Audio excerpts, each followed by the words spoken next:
উপর থেকে তো বৃষ্টির কোনো পানি পড়বে।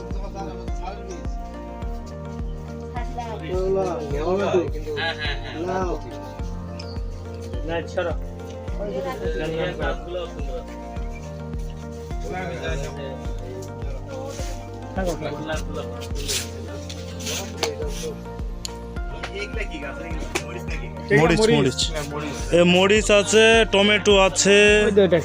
ওটা হচ্ছে কি? এটা টমেটো। এখান থেকে মরিচ, এখান থেকে টমেটো আছে, এখান থেকে ফুলকপি আছে, তারপর পাতাকপি আছে।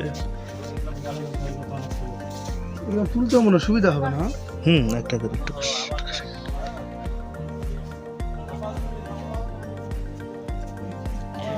বীজ নষ্ট, এটাই হলো কথা। এবার আমাদের কাছে ঠিক করি, হ্যাঁ।